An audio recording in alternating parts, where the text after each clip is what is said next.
So we are now recording again. We're going to be covering the topic of financial detox, aligning our finances with our vision and goals. So thank you so much for utilizing the chat. Please feel free, as I mentioned, to just go back to it if you have any questions, or if when I ask for feedback. We're here together in this financial journey. So let's take advantage of the resources that we're going to be covering today. So as I was sharing with you today, the goal for our session is for us to gain tools and ideas so that we can organize our finances with intention and clarity. That way, we're going to be able to better align our finances with the financial future that we want. Okay, so that's going to be the goal for today's session. And to get started, I want to go over what is this thing of financial detox, right? It's a very interesting term. And really, the reason why we do a financial detox is because at the end of the day, when we think of the word detox, a detox is abstaining from or getting rid of toxic or unhealthy substances. When we translate that into our finances, it's about identifying what's no longer working for us. Or even if we have some expenses that might not be serving the goals that we have, or when we have financial habits or aspects of our financial mindset that are not contributing to our overall financial health. That's what we're going to be uncovering today, because those items can be dragging us back, and that's not what we want, right? So, and some examples of the detox that we're going to be talking about is like when we go through our kitchen cabinet, right? And when we start getting rid of things that are not healthy or we no longer want to eat because they are not aligned with the diet that we want, the health routine we want. So it's a similar process, right? Doing a detox, or even a detox when we stop eating certain foods for a certain period of time, or drinking, right? So here, let's use the chat. Type yes or type a Y if you have ever gone through some sort of detox, either a home detox, physical detox, cleaning our system, any type of detox you've gone through. Yes. Let me share with you, I'm a fan. I'm a fan of going through detox at home. I'm a fan of going through, especially in areas of my house, right? Closet, kitchen. And then I see Karen, you raise your hand. I'm assuming that that's because you have done a detox as well. Yeah, please you feel free to use the chat. So with that in mind, with that concept of cleaning house, that concept of tidying up, of getting rid of what no longer serves us, that's how we're going to approach the topic today of doing a financial detox. As I was sharing with you, I'm a fan of detox. Every year, I like to do a major cleanse in all areas of my house, where I literally go area by area, item by item, identifying what no longer functions for me. And if you like these processes, you might be familiar with Mary Kondo, who likes to call this process tidying up. So today, we're actually a lot of the concepts that we're going to be touching on today are inspired on her method, on the method of tidying up. And there's this wonderful book that I want to recommend you all. It's called Joy at Work. And she applies some of these principles to the office space and to how to get organized with everything work related. So you'll see a lot of just points that are going to remind us of this tidying up process. So just as I do this major cleanse in all areas of my house, I like to do this with my finances. And I'm going to encourage you all, especially if you are business owners, to start with your personal finances first. When we do this in our personal finances, we gain a lot of clarity about where we are at as individuals. And that clarity can translate into our business, because once we identify what we need as individuals, as business owners, what we need in terms of income, what we need to receive, what we need to get paid, it's easier to go through a financial detox process for our business. So Just a couple of items for us to think about as we go through this process. Number one, please be compassionate with yourself, and be patient.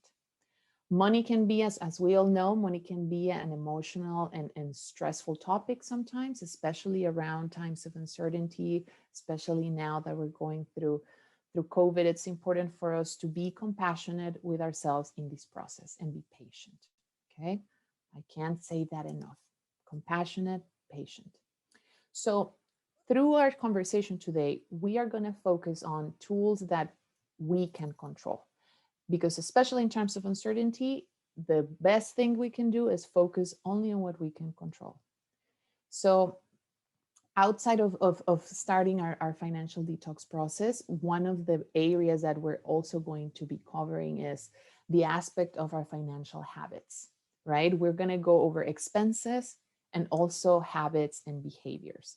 So they are very connected, and we're going to apply this process to all of these different areas. So how we're going to do it, we have a 3-step process here that I wanted to share with you all. The first step is going to be setting our vision and goals. The second step is going to be that process of letting go. Once we have that clarity about what we want and where we're heading, it's going to be much easier to identify what no longer helps us get there, and therefore start letting go. And finally, we're going to cover how to reorganize our finances with intention after we clean house. Okay? So before we get started, it's important for us to identify where are we today, right? So that we can start tracking that difference. So we're going to do a very quick poll of 2 questions. You're going to get the poll right now. You should have access to the poll. And here, basically, we want to identify how are we feeling now, so that we can track our progress and we can identify if anything changes through this process. So the first question is from 1 to 10, 1 being the least and 10 being the most. How much clarity do you feel when it comes to your financial future? Let's just take a moment, right? Just thinking, how much clarity do you feel when it comes to your financial future? And the second question is, how confident do you feel with your ability to organize your finances? And here I would encourage you to focus first on our personal finances. So I'm just going to give a little more time. Thank you for those that already sent your responses.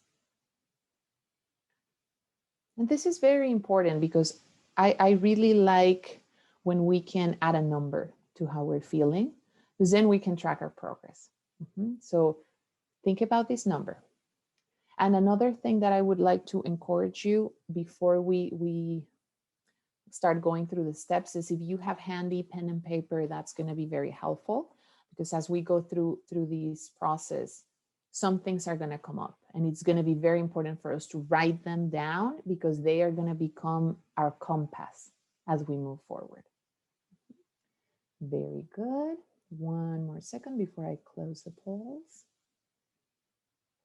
Perfect. Thank you all.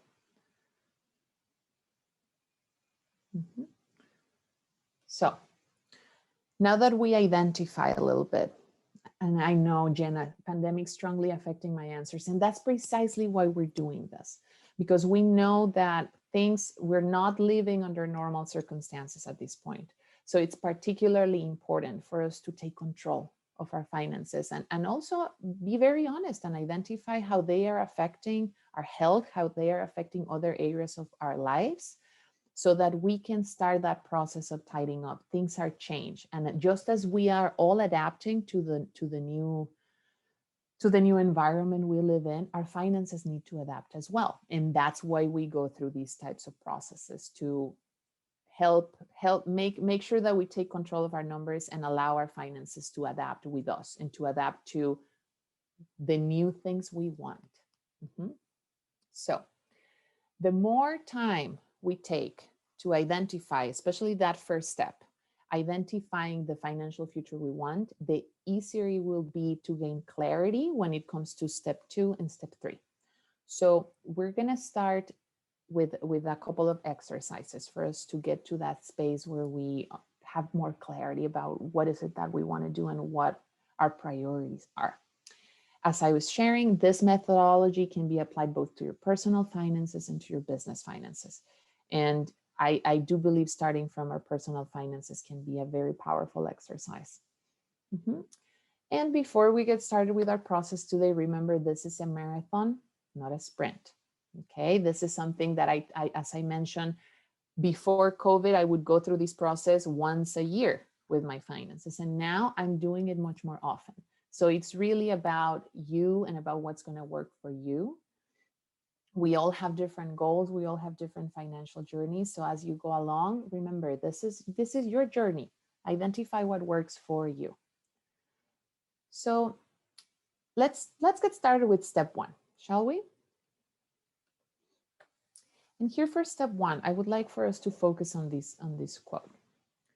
Being mindful and aware of what we truly want and who we truly are can protect us from falling into this trap of chasing the wrong goals that we'll regret later. I really like this quote because it really prompts us to identify, where are we? What do I want? And here is where we can identify if what we want has changed, because that's absolutely valid, right? We change, then our financial goals change as well. So it's going to be very important for us to have these check-in moments. And part of that check-in moment is identifying when we're talking about the financial future we want. What comes to mind? Right here, for the purposes of our financial detox, we're going to focus on 2 different areas. One area, it's our vision. So our vision for the future it's really about responding to the question, how do you want to feel when it comes to your finances?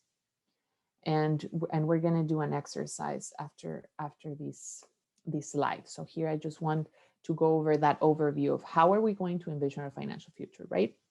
First, we're going to cover the vision, and then we're going to cover our goals and aspirations. And this is really about what do you want to achieve financially speaking. And there are different ways for us to get to concrete goals that motivate us to take action. So we're going to touch on that as well today. So when we start getting into the financial strategy territory and how are we going to do this, we always go back to why, right? Imagine this is a journey, right? Our finances are really like a journey. And if we want to get to that journey faster without wasting resources, we have to have clarity about where is it that we are going. And we have to feel motivated about that journey and about the direction of our journey. So taking the time, like we're going to do tonight, like you're doing right now, to identify what you want is very important, and it's very, very valuable. So here, let's take a moment. Here, just where you are, we're going to go through a vision exercise. So here, what we want to do is basically sit back and take a few breaths together and ask ourselves that question. How do you want to feel when it comes to your finances? And here, picture yourself every month when you're going through your balances, when you're going through your statements, when you're paying bills. That is the moment that we want to focus on. And think about, how do you want to feel in those moments? How do you want to feel when you think about, oh, I need to go over my finances? The words that came to your mind right now are going to be essential moving forward this session. So I would love to have, yes, I want to feel like there are no surprises. Prepared, right? We want to feel prepared. So please take a moment, if you feel comfortable, to share in the chat. How do you want to feel when it comes to your finances? Yes, I love that word, growth. And I'm gonna, I have to practice what I preach, and I'm gonna share with you as well. Secure, yes. Excited, yes. Empowered. So I'm gonna ask you to take those words and write them right at the beginning of the first page that we're going to use today, because those words are going to serve as our compass for this exercise. So please write those words down. Relaxed, not worried. Yes, yes. Sufficient. Perfect. Thank you so much for sharing. So again, take a moment to write these words down in your piece of paper. Again, these words, they become our compass. So it's going to be very, very important for us to track them. Now, those adjectives are going to be essential moving forward, because they are just one of the pieces of the puzzle, right? They're about the feeling. Now, we have to think about as well the aspect of the goals themselves, right? Once we know how we want to feel when it comes to our finances, the next tier is think about what do we want to achieve financially speaking, right? So here again, we're going to take a moment, just a few rounds of breath. And I forgot to tell you that I teach yoga outside of working here at WEV. So I love taking breaths, and don't get surprised if we keep doing this. I think it's important for us to take moments to really think this through and tap into what we want, because sometimes we can be pulled in so many different directions when it comes to our finances and what we should be doing, what we should not do. So take this moment for you to really say, this is how I feel. That's why you have such a relaxed presentation style. Yes, Esther, you know it. You know it. We have to take these concepts, especially talking about money. Sometimes there's a lot of stigma around it, but not anymore. Not anymore. We are here to take control over our finances. So let's get to the second portion of our financial future. Ability to pay myself, yes. So now we're seeing some of those goals, right? So here, ask yourself again, what do you want to achieve financially speaking? And the first things that come to mind, feel free to write them, to share them via chat. Just take that moment. What do you want to achieve financially? And all those things that came to you, make sure that you write them down. Right under those adjectives and that definition of that vision. Let's start kind of going deeper into that financial future, identifying those major goals we have. Yes, refinance home. Yes, yes. Steady income, feel in control. Perfect. That's exactly what we need. Start identifying what are those first things that come to you, because those are the things that are going to motivate us to keep going with the detox process, because this is only the beginning. Okay. So when it comes to establishing goals, the more specific our goals are, the more likely we are to achieve them. So when we start talking about financial goals, we oftentimes in the financial advising world, we like to talk about SMART goals. SMART goals have to be specific, measurable, achievable, relevant, and time bound. So here, I would like to invite you to pick one. Pick one of the items when we ask the question, what do you want to achieve financially? Pick one thing. And let's go through this exercise of making it a SMART goal, so that we get to that point where we put dollar numbers to that goal and we identify how much do we need to start setting aside to get to that goal. Let's go through an example. An example could be when some of the comments we're seeing is feeling secure, feeling in control, right? Someone said refinance my home. So those are great examples, right? I want to, or even people that say, you know, I want to buy another property or want to buy my first property. That would be a very beautiful goal. Another goal that, and we can take that goal for this example, especially in the sense of finding security and getting more confident about weathering the storm, emergency savings, right? Having a healthy emergency savings set aside, that is going to be a very good goal as well. So for the purposes of the exercise, I'm going to pick that goal, right? Emergency savings.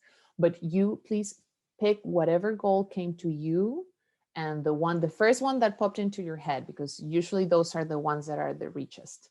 So if for these purposes we decide that healthy emergency savings is the goal we're going to focus on, making it specific would be saying it's going beyond the goal of saving. It's saving for emergencies. Measurable. How are we going to measure our progress? We have to add an amount, right? So let's say that you already have a little bit set aside and you want to add a couple of months worth of expenses to your savings. So let's say you say, I want to add $6,000 to my emergency savings. That would make me feel much more secure. So that's how we start measuring the goal. Let's add a number to it. In this case, let's say 6,000. Achievable. It's about breaking it down. It's about identifying, where am I now? Do I have the capacity? Do I have the ability to save and to set money aside for that goal? So if the goal is achievable, if we look at our budget and there's a little room there to wiggle towards this goal, then the goal is achievable. Making it relevant would be about having the goal be powerful enough or important enough to us that we're going to be motivated enough to keep going. So in order to break down that goal, let's, for example, let's say that if we want to make the goal time bound, we say, okay, I want to save 6,000 to add to my emergency savings fund in 1 year. So if that's what we determine, then we have to break it down, right? I would have to save $500 a month. Is that doable? And that's when the achievable portion becomes so important, because we want to set ourselves up for success. So let's break down our goals in a way that it's something that we can achieve. It still feels like challenging, but it's achievable. That's the happy place for a goal. So once we go through this exercise and we start identifying that SMART goal, that's when it's going to be very important to translate that goal into our budget, which is what we're going to be doing in steps 2 and 3 of our financial detox process. What do I mean by adding them to our budget? Imagine that you had categories in your budget, just like you have phone, internet, electrical bill, but some of those categories were emergency savings, home, second property, my business, and saving for these goals. That's what we want to do. That's how we're going to be translating the goals that we have into our budget, to make sure that we're actually setting aside these funds for those goals, taking it seriously, right? Taking it as if it was the internet bill, right? We're not going to miss the internet bill. So it should be the same with some of these goals. So here, I just want to take a quick moment to pause, right? We just went through the first step, envisioning our financial future.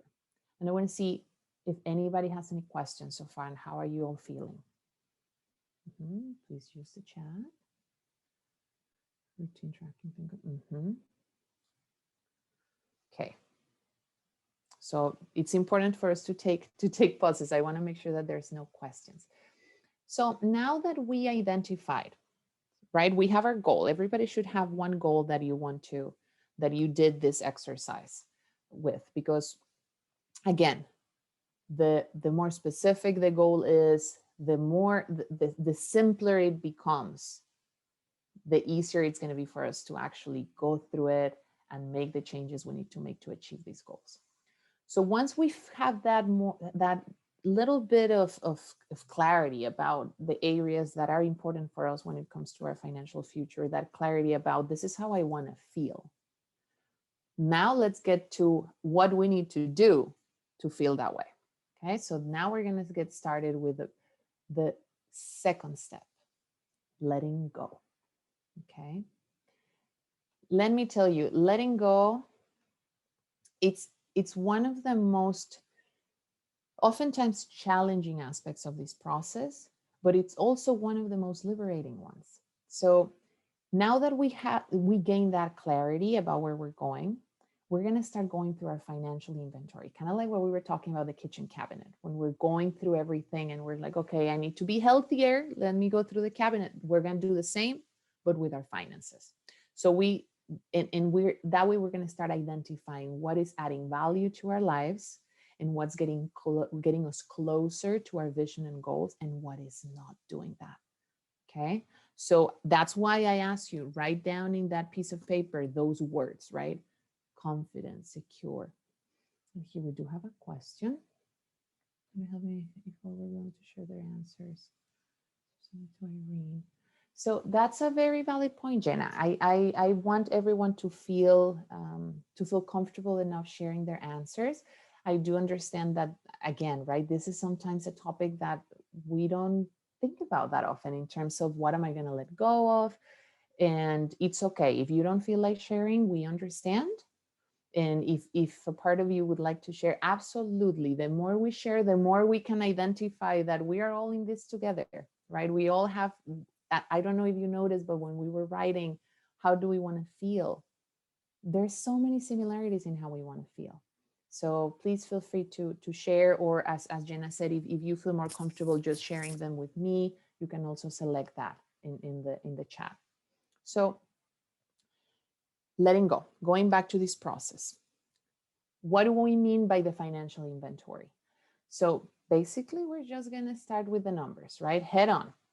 So facing and encourage you to do. Now, as we go along, you're going to start identifying a lot of different issues, right? I'm going to be asking a lot of questions. So I'm going to invite you to, again, if you identify something that you're like, oh, I want to change that, write it down.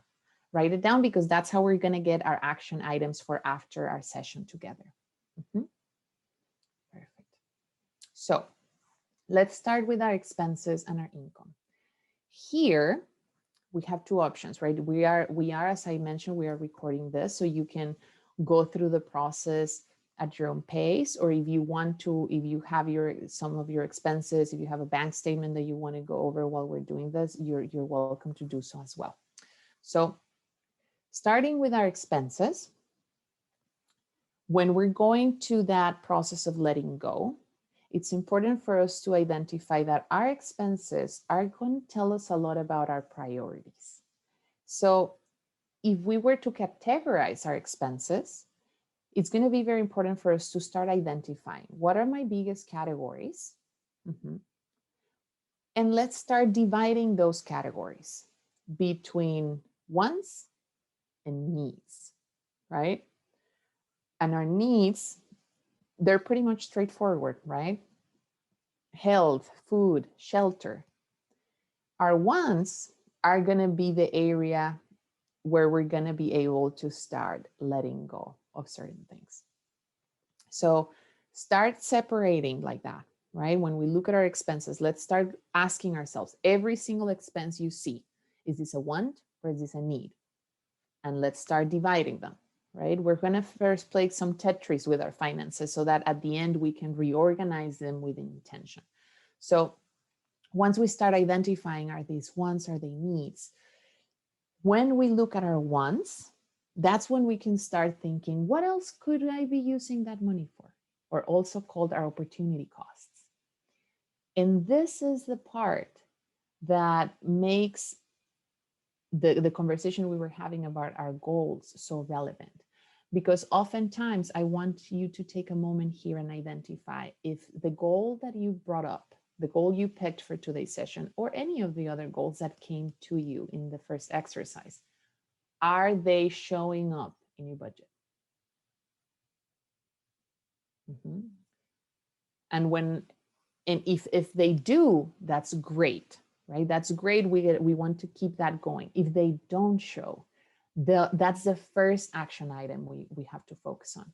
If they don't show in our budget and we're tight in that budget, it's time to let go of some of those ones that are not as high in our priority list as some of the goals that we just talked about. Mhm. So that's what the kind of like the first aspects that we're going to have to go through when it comes to our expenses. And it's important to start with our expenses because our expenses are under our control, even though it doesn't seem like that, especially with our necessities.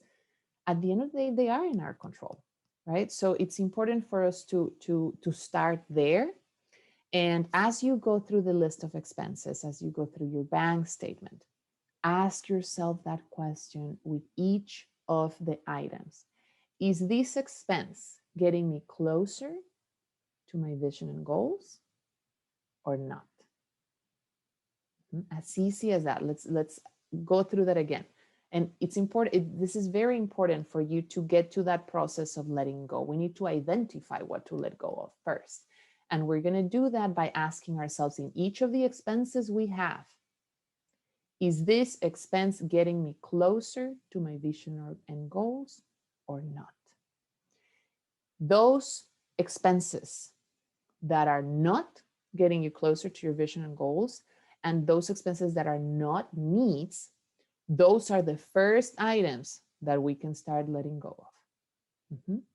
So as we take a moment here, we're going to take a pause and take that moment to start navigating your expenses, especially if you don't have them in front of you. Think about some of the expenses you have every month. And I want to ask, as the group, what are some expenses that you identified that you can let go of? And please feel free to share in the chat. And this is a helpful one to share, because when we share, we identify, oh, I have that expense too, and actually I should let go of it. When I've gone through this exercise, and I'm going to type it in the chat as well, some people have told me, I need to let go of my gym membership because I'm not using it. So too many music apps. Yes. Oh, I'm guilty as charged for that one. Gym membership. Yes, Marisa, I feel ya. Somebody else told me gift boxes, right? People that they got excited, they give this monthly beautiful gift box to their home. Sometimes we have to look at those items, right? Things that we want, but they are putting us in a tricky position because we are not prioritizing our goals in our budget. We're not prioritizing our goals in our expenses. Yes, office space, daily Starbucks morning coffees. Yes, Enrique, I feel you. And this is such an important exercise because we can identify that, of course, right? This is a balance. I'm not saying no, never spend on money on things that you don't need. Absolutely not, right? We have to have that balance. We work hard. We deserve to also have moments of joy and spend money on things that we enjoy. But it's about that balance, right? It's about identifying when it's too much and thinking about those opportunity costs. If I'm spending money on office space that I don't need, or if I'm spending money daily on my Starbucks coffee, what could I do with that money if I was not spending it on that? Where could that money go? And that's when, again, our goals come in. Marisa, thank you so much for sharing, Marisa. And we're going to talk about that because I'm glad you brought that up, because when we were talking about goals, it's also very important to consider that there are goals that have different terms, right? Our short-term goals are meant for us to save and have the money in a safe vehicle, right? In a savings account, not put that money at risk. But when we're talking about longer-term goals, those goals that are 3 years and above, right? 5 years and above, that's when we can invest, right? And that's when we can put our money to work. So it's going to be important also to identify if I'm going to be spending my money in my goals, we also have to think about where is this money sitting, which is going to be part of the step number 3 about reorganizing our finances with intention. This is a very good start. So now that we covered expenses, right? Some of the items that you identified here, those can be part of your action items, right? That can be, okay, next thing for me to do is start making more coffee at home, right?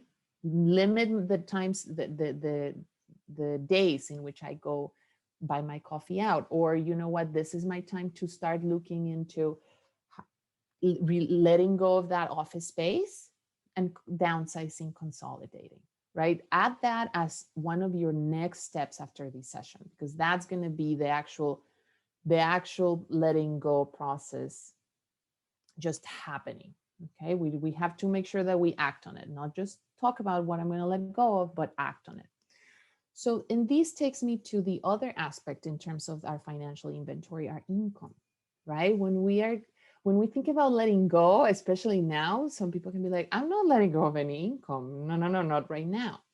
But here, the exercise, it's really about identifying where is your income coming from, and where should that income go, especially if you're a business owner, because oftentimes we don't have that clear separation, right? And it's going to be very important for us to have that clear separation and identifying if I should get paid formally, right, every month, then that's how my income should be coming.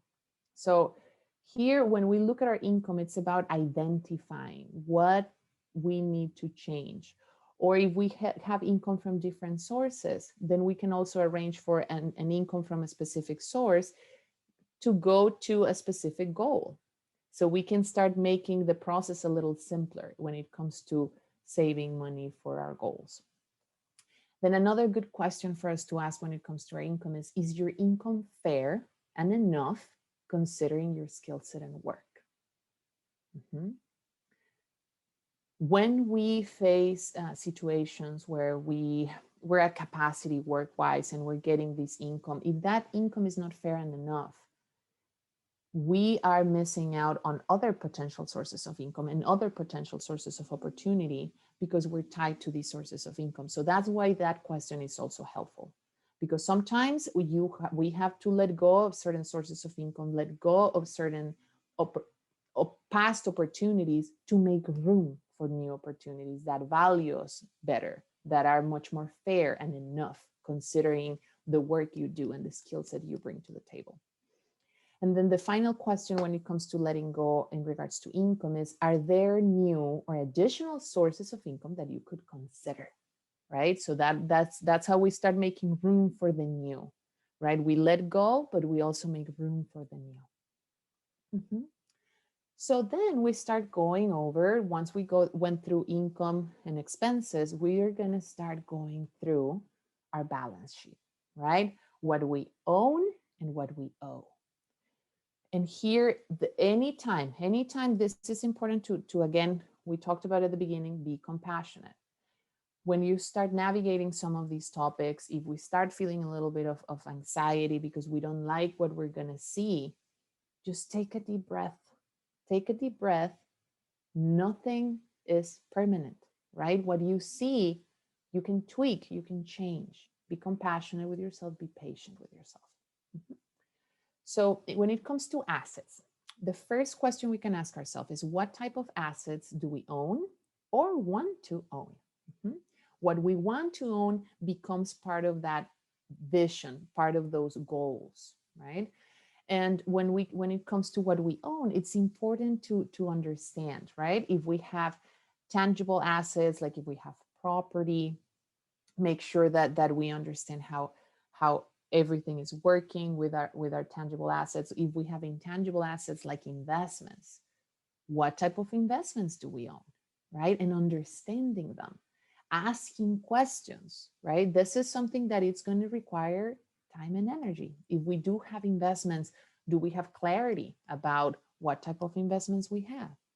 And if we don't, that's when it's important for us to take action and have a conversation depending on where you have these assets. Identify a financial professional in that firm and in that institution that can help you gain clarity.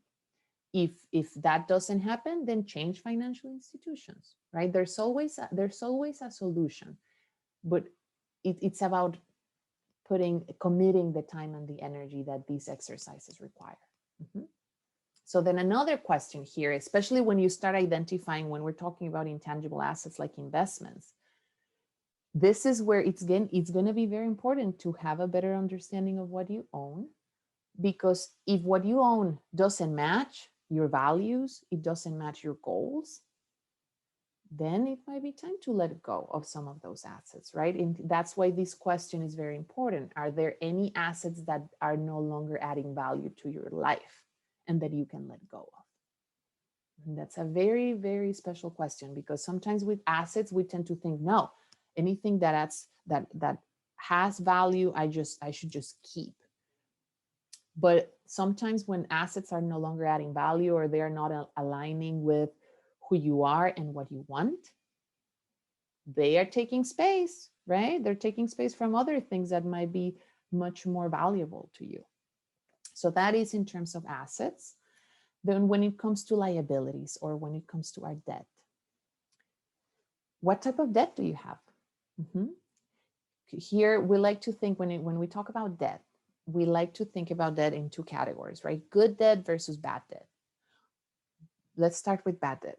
Bad debt is the debt that we have that doesn't represent an investment in our future, right? Things that we didn't need, right? The bad debt is considered debt on things that we just wanted, right? Things we want.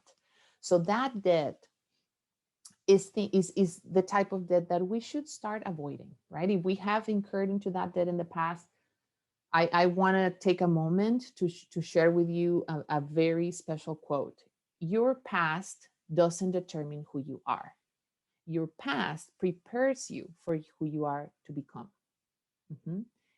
If we have debt that we don't like, that we saw, that when we're going through our inventory, we see and we're like, oh God, be compassionate with yourself. It's okay. We can't change the past, but we can have control over the new debt that comes into our lives, right? And that's when the good debt comes in, which is, the good debt is considered an investment in our future, right? We're talking mortgage, we're talking education, right? That's good debt.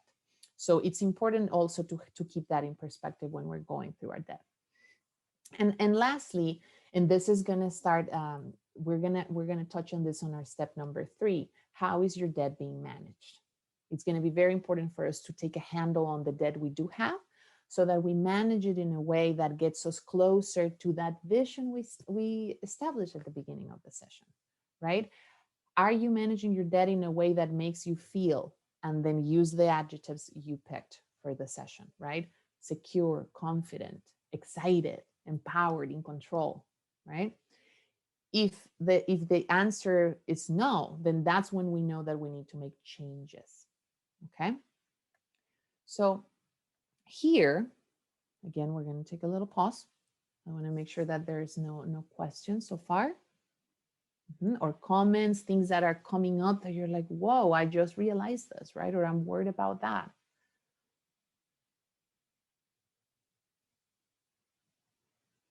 And to Marisa's point, I think it's very important, once we save a lot and once we're ready to put that money to work towards our goals, it can feel a little nerve-wracking, absolutely. So that's why gaining clarity about how do you want to feel, and about identifying those goals and why you wanted those goals in the beginning, and taking your time to identify, okay, what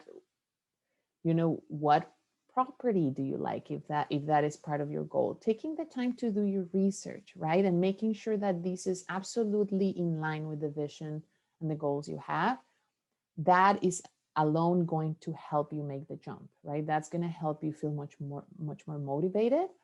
But also looking at your finances and making sure that they're balanced, meaning that if we have a goal that it's future oriented and we want to invest for that goal, we got to make sure that our short-term needs are covered, right? So as long as you have that balance and you're taking care of your emergency savings, of your shorter-term goals, then that gives you the permission to say, okay, I can take more risks, right? Because I'm taking care of my my financial present and making sure that I feel confident, secure, and use the adjectives we picked for the beginning of the session.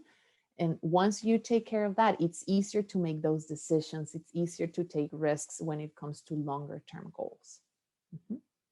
So here, as we started going through, this is right in the middle of the tidying up process, like Mary Kondo would say, right? We're right in the middle of our detox process. We already identified what are some of those unhealthy substances, right? That we shared at the beginning.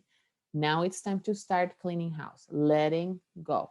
So here it's a moment where we should identify action items, right? And make sure that you write them down, right? What are you ready to let go of? And what's the next step you need to do? Right? If you identify, okay, I want to let go of my gym membership, then add it to your list of next steps, log into my account and, delete my gym membership and get very, very specific about that next step. So let's take that moment. Anything that you identify through this exercise, what's the next thing you need to do to let go of that? Mm-hmm. So next, we're gonna kind of take a pause here and identify how we're feeling, right? What we just talked about, what did that create in you, right? This is a very interesting process. And here I would like to share this quote with you. To face the things we own through tidying up is to confront our past. There will be times when we regret our purchases or feel embarrassed by our decisions. But to face these feelings honestly and let things go with gratitude for teaching us what we really need is to acknowledge our past choices. What do you think about this quote? How is this showing up for you as we go through this exercise? I just want to take a moment. Please feel free to share in the chat if anything is coming up, because we're here to help.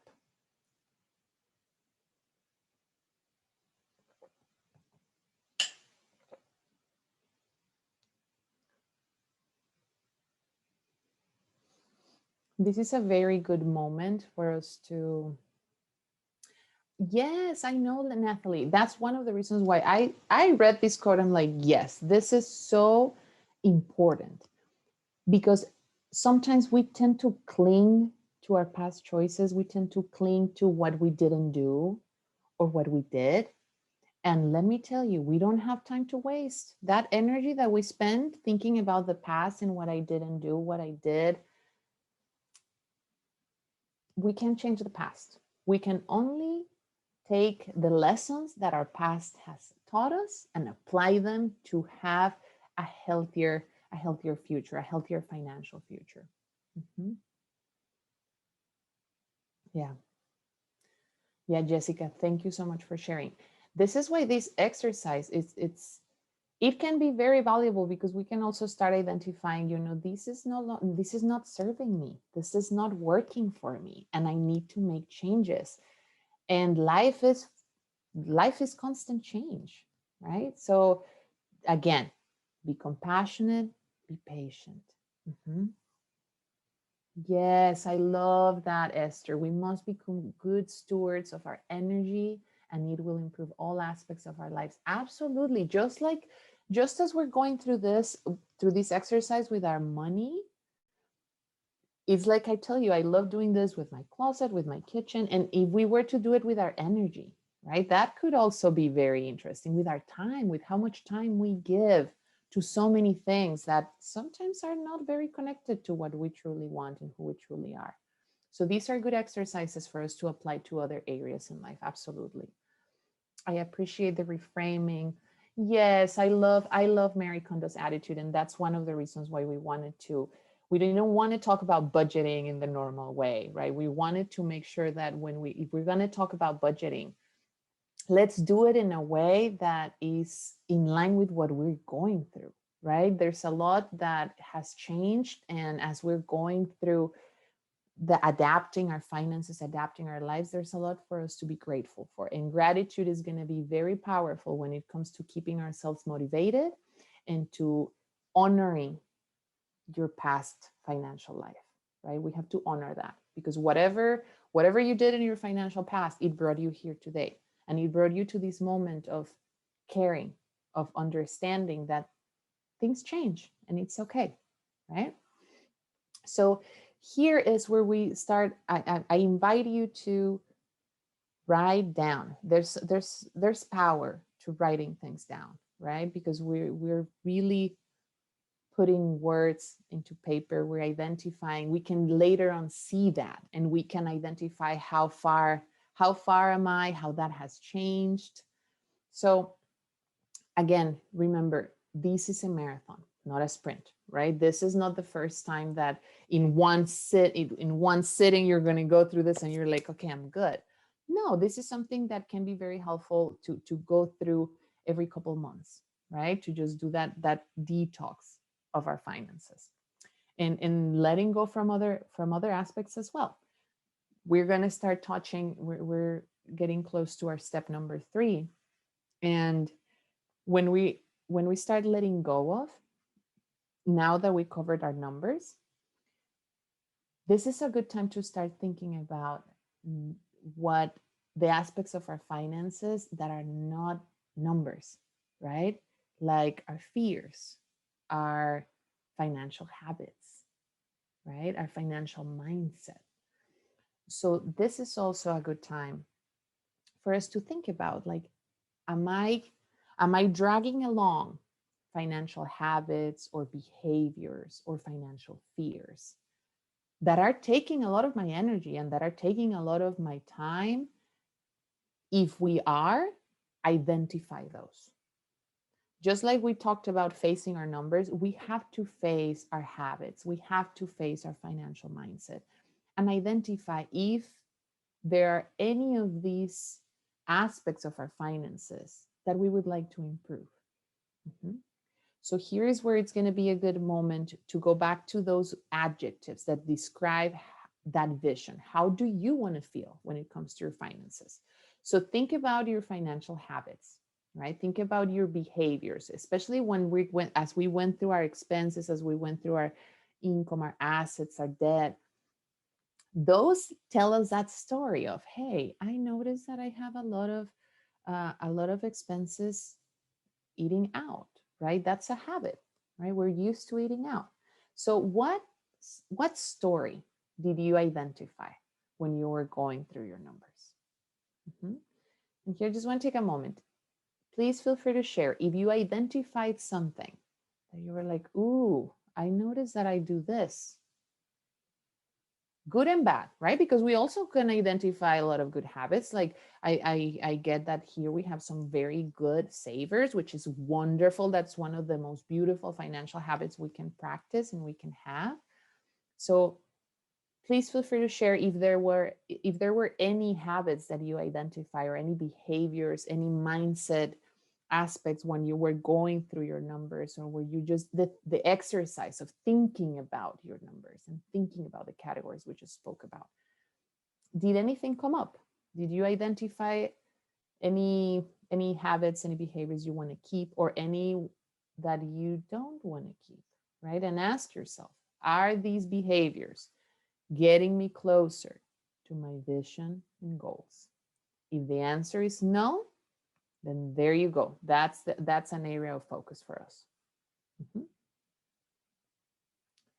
Very good.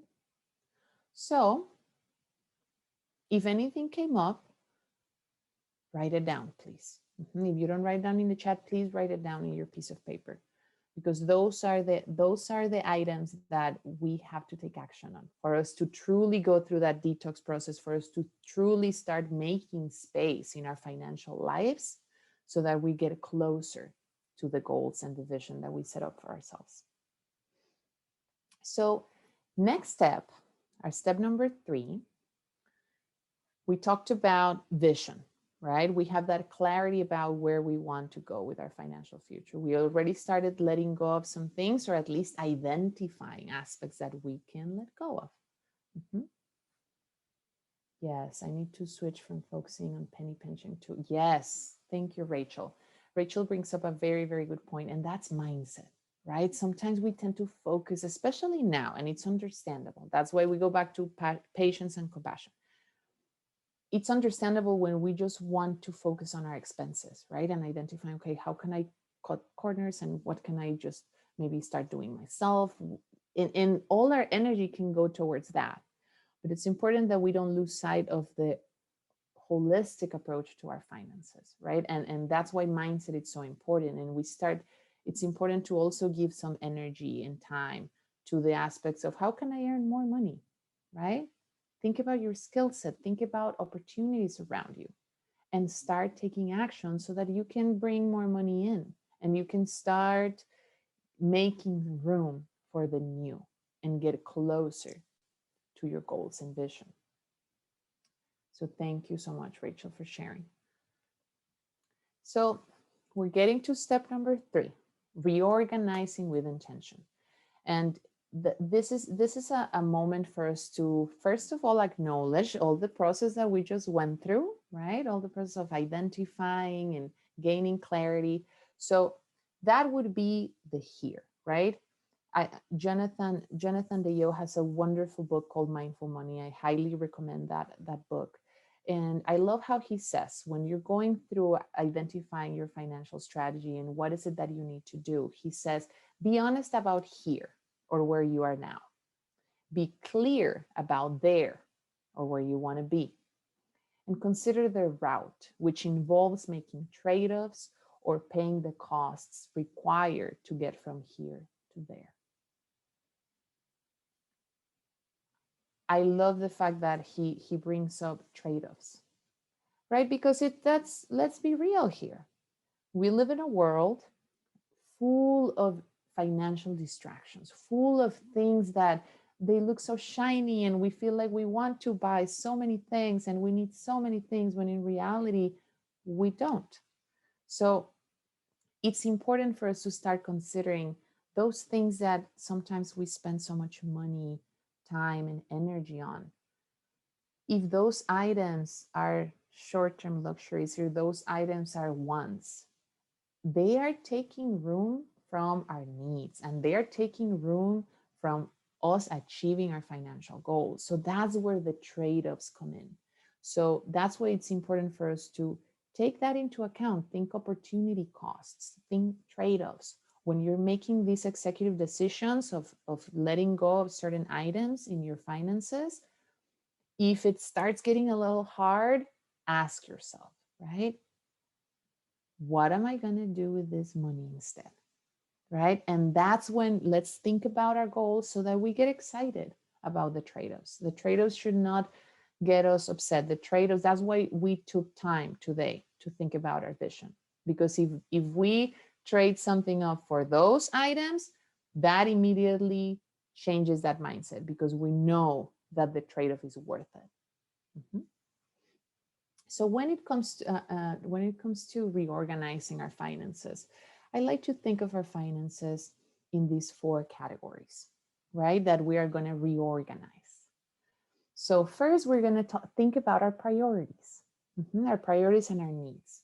So making sure that our priorities are aligned with what we have envisioned for ourselves. So we briefly touched on this at the beginning, right? Food, shelter, emergency fund, insurance. How are we going to cope with unexpected situations? Those would be priorities, right? That's what priorities and needs come in. So when you went through or when you go through your numbers, if you identify that there are some bigger categories that are taking some space and they are not part of your priorities, that's an item that we know we can let go of or we can trade off. Mm-hmm. So that's going to be the first item for us to make sure that we are organized in that sense, that we have clarity about, okay, what are my priorities right now? What are my needs? How much money do I need to cover my needs? And that's when you can see how this is a very important exercise to do in your personal finances first, because that is going to give us much needed clarity when it comes to looking at our businesses and identifying, hey, how much money should I pay myself as the owner, right? If we have clarity about our personal finances and these items, let me tell you, it's going to be much easier to go through to navigate those processes and go through them from a business perspective. Mhm. So that was the first piece, priorities and needs. Then we start getting into the territory of our mindset and our habits. Mhm. So here is where we were talking about what Rachel brought up, right? When we tend to focus on one area and we're missing these other areas of opportunity, that's a mindset. That's a mindset issue that is just a matter of reorganizing. It's just a matter of identifying, okay, what should I be focusing on, right? What's within my control and I am not paying attention to. Mhm. And our habits, it's really those behaviors behind the day-to-day decisions we make. And this is a very interesting piece that it takes time for us to go through the exercise of reorganizing our mindset and our habits, because there are a lot of aspects of our finances that we learned growing up and sometimes we practice unconsciously. So this is why I go back to the value of your numbers, right? Your numbers, let them tell you the story and try to look at it from a very objective perspective, from as if you were your own financial advisor, right? When you are a financial advisor and you're going through someone's expenses, you're not judging. You're just letting numbers tell you the story and you're identifying, hey, this is what you want, this is what you need. We're spending a lot in what we want. Let's look at this, right? We're not saving or we're not paying things on time, right? Think of when you go through your numbers, and I know this is it's easier said than done, but when you're going through your numbers, try to catch those, what the numbers are telling you. What's the story behind the numbers, right? And let that story show you what are the habits what are your financial habits? What financial habits should you add to your finances, right? Some examples could be paying bills on time, right? Saving for emergencies. Those are very important habits for us to put in practice. And then when we're reorganizing our finances, it's just going to be very valuable for us to, again, think about our budget and think about income, expenses. Are they going in the right place? Do I need to make changes? And we're going to touch on that in the next slide. And also the same with our assets and with our debt, right? How can I reorganize this in a way that it's more in line with that vision? We go back to those adjectives that we talked about at the beginning of the session. So for these purposes, the more complex your finances are, the more important it's going to be how you organize them, right? How do you track and organize your finances? And you could do this.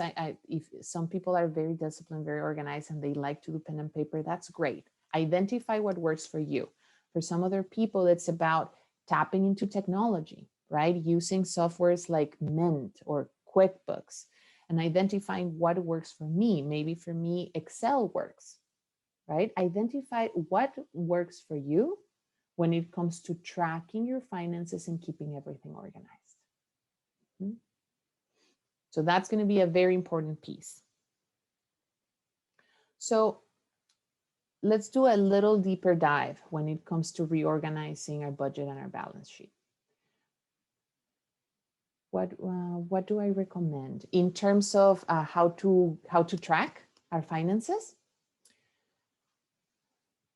Yes. Okay. So this is really this is a very good question, Marisa, because I've been in situations where I recommend something, and if somebody is like, okay, I'm not a fan of being online all the time, or I'm not a fan of having all my numbers online, then it's important to have these come from a place of what would be the most comfortable and the easiest way for you to track your finances, right? What do you like? What's your style?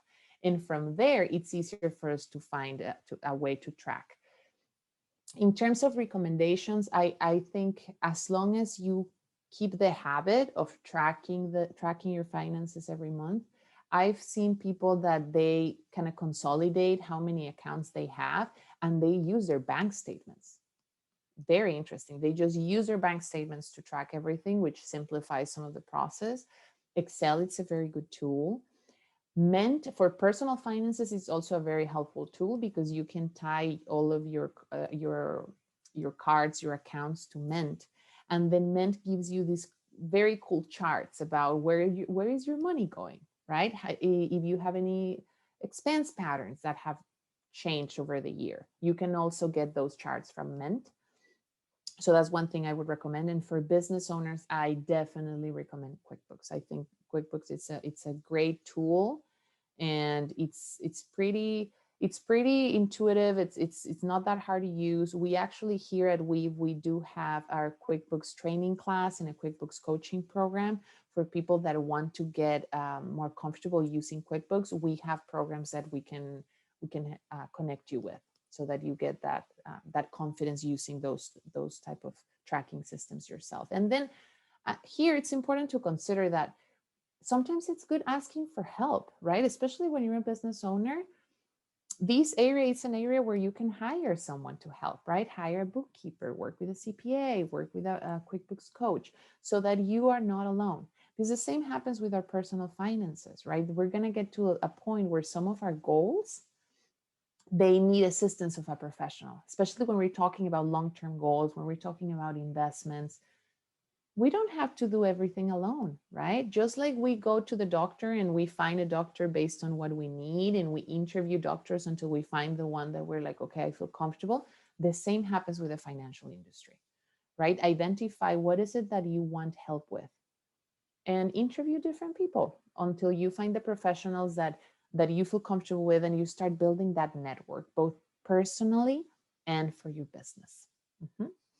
So when it comes to getting organized, it's going to be important to think about a couple of items. So in regards to our expenses should add value to our lives, right? And we should always have a clear idea of when expenses are due, especially important payments. When are things due? We can tap into technology and automate some of our expenses to also make our lives a little easier, right? But please, if we automate, that doesn't mean that we're just going to automate and forget, right? We still have to track our finances regularly to make sure that everything is being processed correctly. So for any new expenses that come your way, explicitly take a moment, like we've been doing, take a moment and breathe, so that you can decide whether those expenses are worth your money and efforts before accepting them. Especially if you notice when you're going through your expenses, if you have a habit of getting excited and buying certain things. We all have our weaknesses, let's be honest, right? It's okay. Identify those so that when you're about to spend on those items that we can consider our weaknesses or our hobbies, so that you can start building processes for you to take like a pause and say, ooh, and think about the opportunity cost, right? Am I buying this fancy thing, or am I saving that for my goal, let's say, right, for my emergency savings, or to buy my property? Or better said, am I spending money on that flashy thing, or am I using that money to feel and then tap at the words that we talked about in the beginning, right? Feel more secure, more in control, more empowered. Those adjectives, let me tell you, when you're going through this exercise, ask yourself, is this expense, is this item getting me closer to feeling like this? And that's going to be very helpful to make those executive decisions. So then, when it comes to our expenses, consider all the accounts you have and make sure that you're separating personal from business expenses. And also make sure that you identify whether or not the accounts you have work for you. What do I mean by this? When it comes to our expenses, there are very smart ways to spend our money, especially if we start tapping into some financial products like cards that give us miles and points or cash back. If you are organized enough, you can take advantage of some of those products and expense money out of those type of accounts. Of course, paying it back, because most of those accounts are credit cards, paying it back right away, but taking advantage of those benefits. right? And that we can only do that if we are organized, right? Because it's important to pay those when we use those type of products to pay back right away so that we don't accumulate any interest and we're just taking advantage of these features like miles, points, cashback, etc. And when it comes to income, it's going to be very important to have that clarity, know the amounts. That is when we're reorganizing, know your numbers, right? Know how much income you need to cover your basic needs. Know how much income you need to start setting aside to achieve your goals and your vision. Mhm. And also identify, again, as we were talking about, identify the best type of accounts where you can place your income, especially if it's income that you're saving for future goals. That's when we're reorganizing, this is a good time to start asking ourselves, is this account working for me? Or should I be putting this money in a different type of account? Especially if it's long-term savings, like retirement savings, like buying a property, then identify, is that the best account? Is a savings account the best account? Or should we be looking at retirement accounts or other types of investment vehicles? Mhm. So this is the portion where we're going to start identifying how we can simplify and how we can reorganize with intention, right? With that intention of feeling more confident and add the adjectives that we picked at the beginning for our vision. So balance sheet, right? How are we going to reorganize our balance sheet with intention? So first, when it comes to assets, again, identifying what type of assets you own and identify whether they're working for you or not, especially if we're talking about investments, right? Go through a check-in, identify how are your investments doing? Do we need to make changes? Mhm. And another thing for us to identify is how are you saving for any assets that you would like to own, right? Making sure that you have them as categories in your expenses, making sure that you're saving towards them. Mhm. And then very important item, what assets do you need to protect and insure? And here we go back to that item of reaching out to professionals so that you can get the help you need to protect and insure your assets. Mhm. And then for the debt component of our balance sheet, this is when it comes to reorganizing, it's all about understanding how are you paying back your debt and identifying whether you can refinance or consolidate some of your debt. Mhm.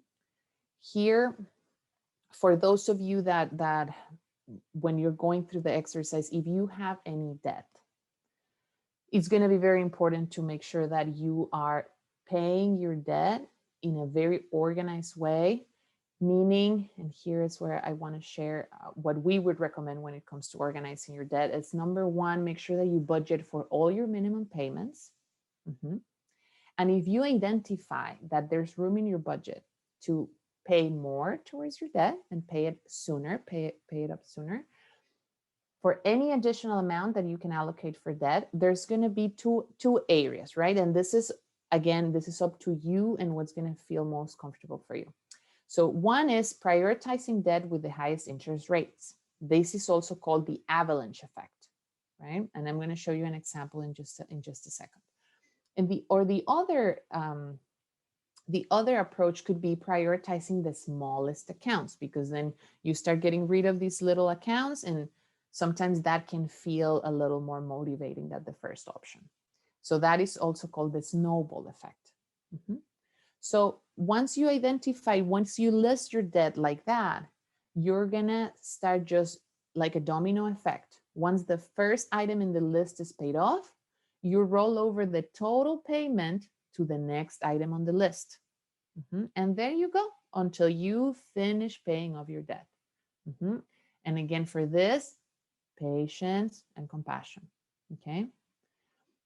Here is also important to consider if depending on how much debt you have, you can start consolidating some of your debt, or you can also refinance depending on what type of debt you have, if that's a good alternative for you. Mhm. And here, I just want to add it. I wanted to add here an example of the two strategies we just talked about. The avalanche strategy is where we pay more expensive debt first. So you see the interest, the highest interest rates, they become priority. Mhm. or the snowball strategy where we just pick the smallest dollar amounts, and that's what we tackle first. In terms of pros and cons, the most cost-effective strategy is the avalanche strategy. So if you want to go towards cost, go towards the avalanche strategy. If you want to kind of put some psychology in it and you want to pay small debt first, if you're very stressed about your debt, then the snowball effect might be, or the snowball strategy might be a better fit for you. At the end of the day, the best method is the one you can stick to. And this applies to what we talked about in terms of tracking our finances. The best method, the best solution is the one you can stick to. If you're a person that needs more motivation to pay off debt, snowball strategy is helpful. Here you can also use specialized debt repayment calculators. There's a great webpage called nerdwallet.com where you have repayment calculators there for you, and great resources also to compare different cards, different savings accounts. So that's a very cool resource that I would definitely encourage you to look into. NerdWallet, I'm gonna write it in the chat. Nerdwallet.com. There you go. And we also have a webinar in our financial empowerment tab within our WEV website, where we recorded that webinar. It's available for you if you want to dive deeper into the debt management topic. You're welcome to look at that recording. And I'm also going to provide my email at the end if you have any questions or you want the links to some of those webinars. I'm happy to help you find them. So now we covered the numbers, right? How to reorganize our numbers with intention. Then when it comes to reorganizing the other aspects of our finance with intention, this is when it's all about our habits and our mindset, right? Like many habits, we're oftentimes just so used to doing things a certain way that we just repeat them almost unconsciously. So it's going to be important to let the numbers tell you the story. Will I be able? Yes. Yeah. Oh my God, Jenna, I love what you just said. Repetition is the best way to learn. Yes. I don't know if you noticed, but the important items, I like to say it again and again, because that's how we all learn. So yes, the recording is going to be available for you. And then I'm going to, again, please feel free to reach out if you have any questions after our session. So here, I just invite you to take time to identify how are you doing when it comes to your financial mindset, right? Do you have a positive attitude when it comes to your finances and your ability to generate money? If you identify there's some things that you're dragging behind, like dragging along, or negative aspects about your mindset, pay attention to them and start identifying ways in which you can be proactive about them, let them go. Right? Identify what financial habits and beliefs you need to achieve the financial future you want. And what financial habits and beliefs do you need to feel and use those adjectives that you picked at the beginning of the session. Some examples could be making a grocery list, automatic savings, checking your inventory before making any major purchases, checking your bank accounts once a week, right? Paying debt on time. So those are examples of positive financial habits that could make a difference in your finances and the health of your finances as a whole. So here, just want to take a moment. What financial behaviors or habits do you need? Have you identified today that you need to achieve your goals and vision? And please feel free to share in the chat. If there's anything you identify today in terms of financial behaviors or habits that are going to be very, very important for you to achieve the vision that you set up for yourself.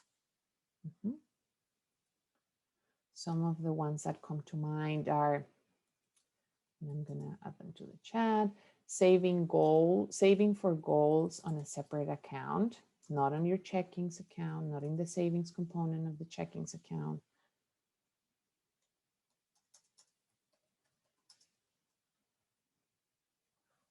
Start using Mint. Yes, absolutely. So it's sometimes helpful to let's utilize what the resources are available for us. Like let's utilize technology that's going to make our lives a little easier when it comes to tracking our finances. So, yes. Oh, Jenna, I'm so glad you brought that up.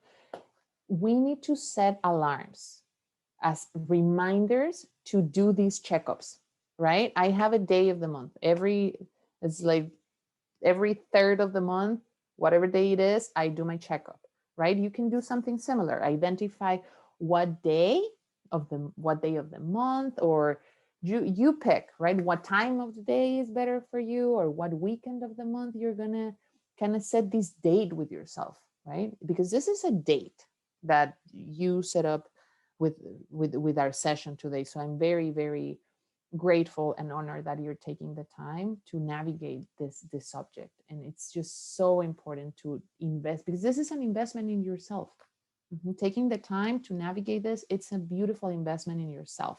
So make sure that you do it regularly, right? Make sure that you take that time and you set enough time every month to go through that checkup and to go through that mini detox every month, right? If you go through a mini financial detox every month, you're going to make sure that you're keeping your finances aligned with where you want to go. Mm-hmm. and and I want to give kudos to some of you that showed up, right, despite of sometimes being uncomfortable talking about money, or despite of sometimes being uncomfortable facing some of our numbers, because this has been a very volatile set of past few months, right? This has not been the normal environment where we live and where we operate in terms of our finances. So being comfortable just saying, okay, this does not feel very nice, but let's just go through it. That I want to commend you for doing that. That's the first step towards a healthier financial journey. Yes, we need to track. Remember, if you use AutoPay, that's a wonderful tool. Just make sure that you track, right? Once a month, make sure that everything goes smoothly, because when we use AutoPay, we also run the risk of having like maybe charges that are not correct in our accounts, or maybe they didn't bill us for something and they're gonna bill us double the next month. So keep track of things for your peace of mind. So what's next, right? What are the next steps? So we went through the financial detox process together. And as Mary Kondo would say, tidying up allows you to rediscover your own self. So every time you go through your finances, think about it as that. Think about it as a great way for us to reconnect with what we want and reconnect to that vision that we set up for ourselves, right? And remember that each of us has unique goals and priorities. So don't compare yourself to others. Take this journey one step at a time. And remember that you're not alone, right? We are here to help. And there's a lot of financial professionals in out there that they're there because they want to help you, and they want to help you achieve your financial goals. So tap into resources, ask for help, and never stop asking questions, especially when it comes to money. If you have a question, just go for it. Ask that question. We also recommend that, again, start this journey from your personal finances so that you can gain that clarity and confidence to apply it to your business afterwards. So here, let's take a little moment to go through our poll again. So we're going to go over those two questions we started the session with. Question 1, from 1 to 10, 1 being the least and 10 being the most. Just take a moment. How much clarity do you feel when it comes to your financial future? That's a question 1. And then our next question is how confident do you feel with your ability to organize your finances? I'm just going to take one moment. And hopefully hopefully you saw this number changing from the beginning of this session. And this is going to be a process, right? We have to, that's why we touched on compassion and patience. And please reach out if you want additional help, if you feel like there are some areas where that you're gonna be working on and you would like additional guidance, additional assistance, please reach out. Please reach out, because we're here to help you, and we want to make sure that those confidence numbers go up as we go in our financial journey. I'm going to give it a couple more seconds before we close the poll.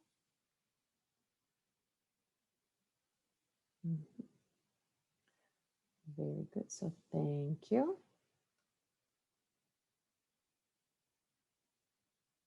Very good. So to close our session for today, I just want to share about our upcoming events. Tomorrow we have our networking empowerment group called Strong Women, Strong Coffee from 9 to 10 a.m. We also have our Spirit of Entrepreneurship Award coming up. If you know of an entrepreneur that inspires you, any woman that has a business in Santa Barbara, Ventura County, please feel free to nominate them. Let me share the links in our chat. And then also, if you like the concepts we touched on today and you want to learn more about our financial empowerment program, our March webinar is going to be around the topic of on paying yourself. That's going to be March 25th. If you are not, if you haven't signed up for a newsletter, I highly encourage you to do so. That's how we share all of this information every month. And also, you please feel free to contact me. Here I added the links if you want to register for Strong Women, Strong Coffee or the Spirit of Entrepreneurship Award. And I'm going to add also my email. I want to just take a moment to thank you. Thank you for joining us. Thank you for taking this time for you, for your finances. And it's just been a pleasure to spend this time with you. If you have any questions, please don't hesitate on reaching out. I'm going to stay here. If anybody has any questions, please feel free to use the chat. I'm going to stay here for a couple of minutes. Thank you, Akira. What a pleasure to see you here. Thank you, Esther, Jessica. Very nice to see you all here. And thank you, Jenna. No, my pleasure. Thank you. Thank you for taking the time. This is very important, a great investment on yourself and your finances. So please reach out if you have any questions.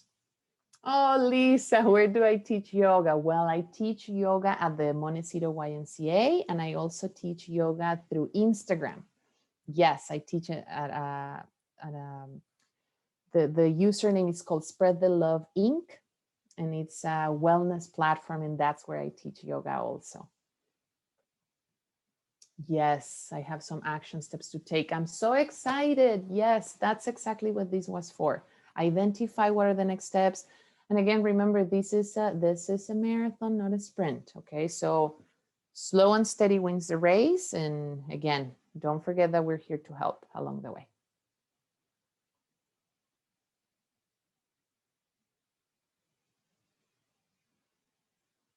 Very good. So have a wonderful night, everyone. So much for tonight. Yes, I really like to approach these topics from that place of, slow and steady. There's a lot of ground to cover, and we're going to continue to be hosting our monthly webinars in terms of financial education. So we're happy to have you here. And please also, if you identify any particular topics that you want help with, send me an email, right? I'm always looking for your feedback. I'm always looking to identify what do people need. Enrique, thank you so much for being here. Enrique is one of our volunteers, and he's going to be teaching some of our webinars. So also be prepared for his webinars too. They're going to be very nice. And my best wishes to everyone. Please stay healthy and happy. We got this. We've got this.